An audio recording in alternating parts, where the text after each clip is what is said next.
Hello, everyone. I'm Peter Anthony Fields, and welcome to the Playwright's Corner. Today, we're going to do something a little different today, a lot different, actually. We're going to have a guest. We have a guest on our show, and today I'd like to welcome to the Playwright's Corner, and introduce Rosie Devine. How are you, Rosie? I'm very well, thank you, Peter. How are you? I'm doing okay, thanks. You are a drama teacher at Kingsley Academy, is that correct? That is correct, and I will be starting at my new school in September, Coombe School, and they're both secondary mixed schools. Okay, that sounds exciting for a new school year to be at a new location. Um, so tell me, what got you into the world of live theater? What drew your interest and brought you there? Well, it was something I really enjoyed from a very young age. I was a very shy child, and it helped me to find my voice, and it helped me to use my voice in front of groups of people and eventually in front of larger audiences. So I decided to continue studying this as a subject because I loved it so much. And I moved to London from Yorkshire and studied it as a degree. After my degree, I did a little bit of acting work, but then I also slipped into doing workshops in schools, which I really loved. I really enjoyed working with young people and providing what I'd experienced to help them develop and grow as characters off stage as well as on stage. I also found that theatre and education gave me a lot more work. I didn't quite make it as an actor, whereas when I found the combination of theatre and education, that gave me a lot of feeling of reward whilst also some work as well that was more regular and rigorous. So then I decided to do PGCE, which I also really loved, and since then have been working in secondary schools teaching drama. It sounds like a real passion. Yeah. Um, so you said it helped you find your and use your voice. How important do you think that is for the young people of today um, to find and use their voice through theater? I think it's the most important thing that you have because your voice is your line of communication between yourself and the world. Um, and I think you realize how important it is when it's taken away. And I think, in particular, in the last few years, the some of the movements whose voices have become louder and stronger and have been listened to more, in particular, the Black Lives Matter movement and the transgender community within the LGBTQ plus community, I feel like are speaking. Their voices are really resounding at the moment, and there's a lot more discussion around the experiences of the people in these movements. And I think there's been a big response in theatre as well. There's been some excellent writing that's provided that platform for those voices to be used and heard. You and your mother are amongst many other great writers that have done that, and that was actually, I think, what connected us because I was looking for a play that would do that for some of my A-level students. So I think it's your voice is incredibly important, and I think theatre and rehearsal studios and stages are incredible spaces for those voices to be nurtured and guided and listened to by audiences as small as a director, one person, and as big as, I don't know, West End theatre or mile-long street of protesters. So yeah, it's something I feel very strongly about. And speaking in front of people was always something I found very difficult growing up. I still find it hard sometimes, so I understand what it's like to want to say things and be a bit scared too. So I really try as a drama teacher to help young people with that. Yeah. Yeah, I think that's really important, especially for the young people and for the older people as well. And in an age where it seems like we've lost the ability to have a civil conversation about certain issues, and And I feel that the work that you're doing it can help that process come back to where it should be, to where people can speak to each other and discuss and dialogue and not hate each other. I think theater can show that to people as well. Um, so let's see, acting. How important is acting in as a person who may want to become a director or a playwright? Um, how important is acting for them in this regard? Being an actor, being on stage at least once or twice. It's important, and I'll be honest, I don't particularly rate myself as an actor and a performer, but I really really value the rehearsal process that you go through when you prepare a performance.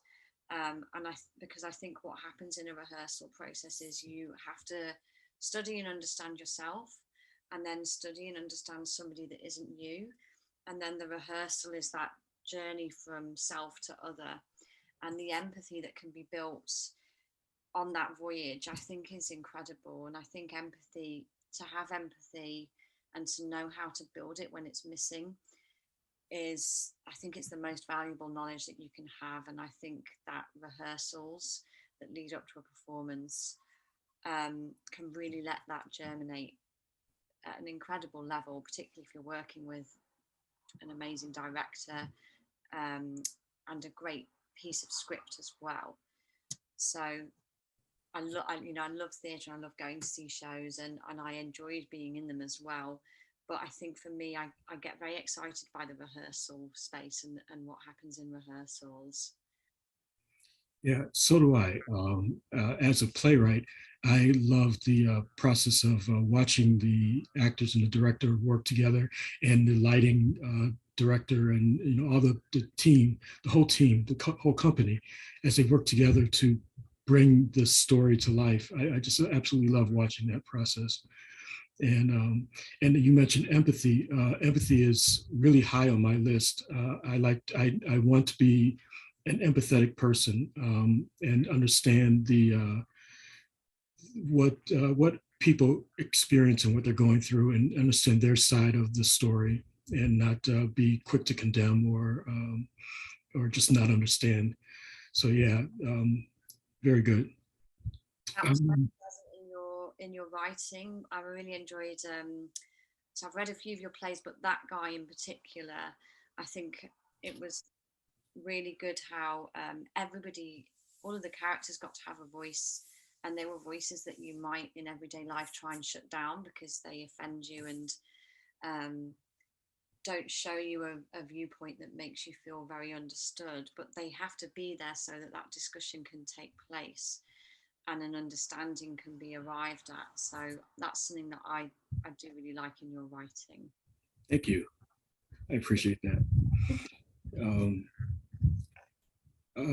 what are your important goals in the work that you do now?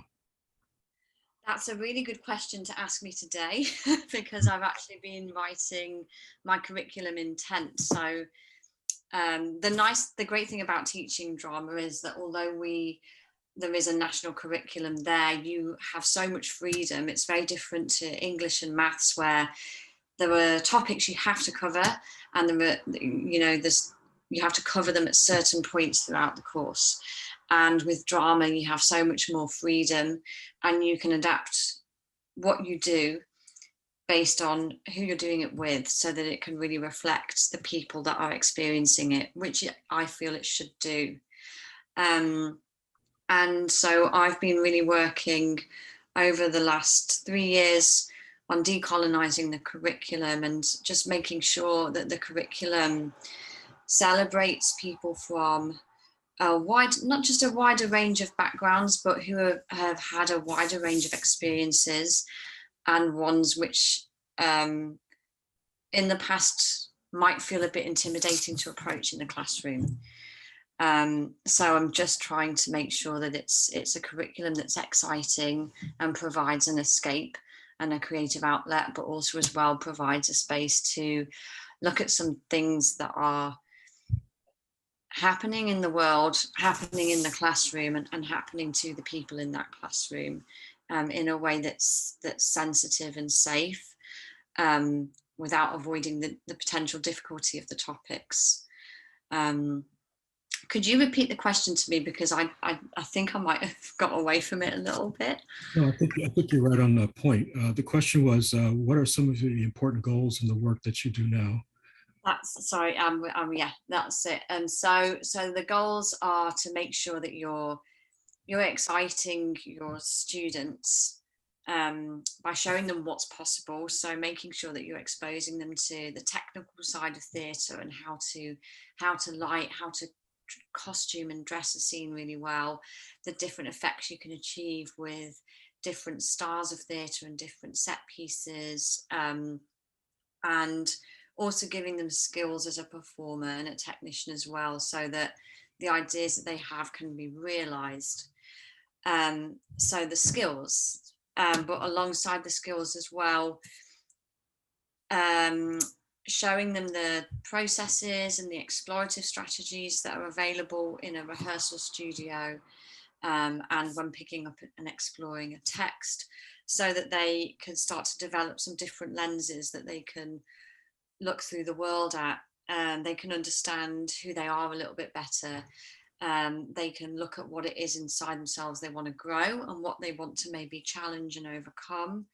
So developing that sense of self, and providing that character education, and also helping them to just investigate what's going on in the world and what they think about it, and then what they want to say, how to make a piece of theatre that gets a message or a thought or an opinion, or highlights something across. The sort of gold standard of that is, the play that your mum entered for the British Theatre Challenge, Will There Be Justice for TJ? If they can create something like that, that gives a voice to the voiceless, or that encourages an audience to go away and spend some time struggling with a problem, then that's the goal, really. And even if they don't want to go on and study it further, if they can come away more confident and with a stronger sense of self, and an ability to form healthy relationships with the people that they go on to work with, then I would feel like I'd achieved what I wanted to. Awesome. Really good work that you do. Um, uh, and you mentioned, um, I had a question that I was going to ask, and I forgot it, but I'll ask another one.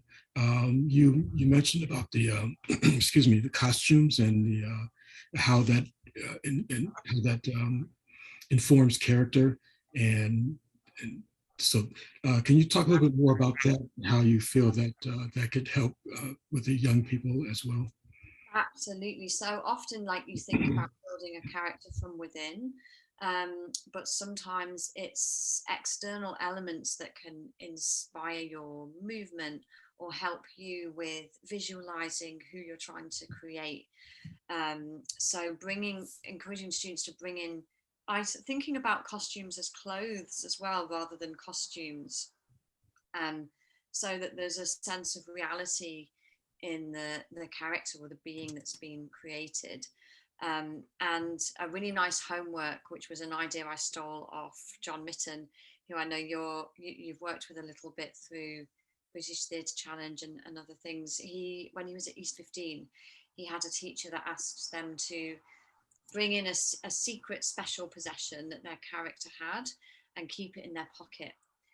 And they also encourage the students to talk about the costumes as character clothes. And I really liked both those ideas.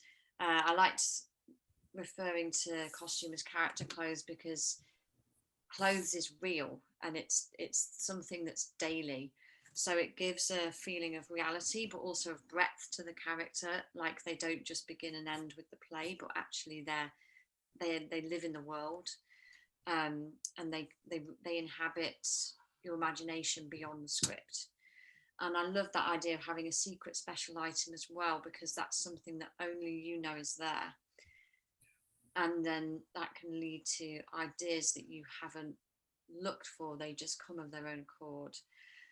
So I think costume can just really bring the imagination to life, and on a practical level just help you visualize Yeah, someone or something that you're trying to evoke.